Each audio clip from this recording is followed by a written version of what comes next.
ஆந்திராவில் ONGC எரிவாயு கிணற்றில் பற்றிய தீயை அணைக்கும் பணி இரண்டாவது நாளாக தொடர்ந்து நடைபெற்று வருகிறது. தொடர்பான கூடுதல் விவரங்களோடு இணைகிறார் செய்தியாளர் புஷ்பராஜ். புஷ்பராஜ், தீயை அணைக்கும் பணியில் தற்போது ஏதாவது முன்னேற்றம் ஏற்பட்டிருக்கா? பாலா, ஆந்திராவின் கோலசீமா மாவட்டத்தில் உள்ள இருசுமண்டா அருகே ONGC நிறுவனத்திற்கு சொந்தமான எரிவாயு கிணறு உள்ளது. மோரி 5 என்று அழைக்கப்படும் அந்த கிணற்றில் நேற்று மராமத்து பணிகள் நடைபெற்றுக் கொண்டிருந்த போது திடீரென்று தீ விபத்து ஏற்பட்டு அது பெரும் விபத்தாக மாறியது. இதன் காரணமாக அந்த பகுதி முழுவதும் எரிவாயு பரவி பெரும் ஆபத்து ஏற்படும் நிலை ஏற்பட்டது.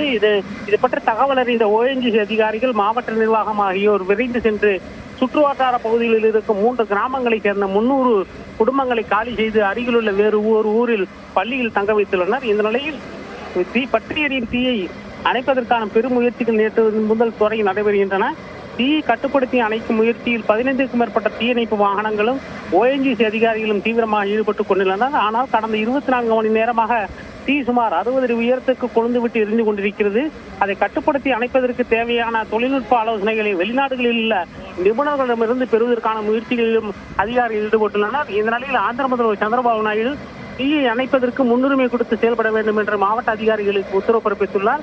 இதுவரை தீ கட்டுக்குள் வராத நிலையில் அந்த எண்ணெய் கிணறை மூடிவிடுவது பற்றிய ஆலோசனையும் நடைபெற்று வருகிறது. பாலா, விவரங்களுக்கு நன்றி புஷ்பராஜ்.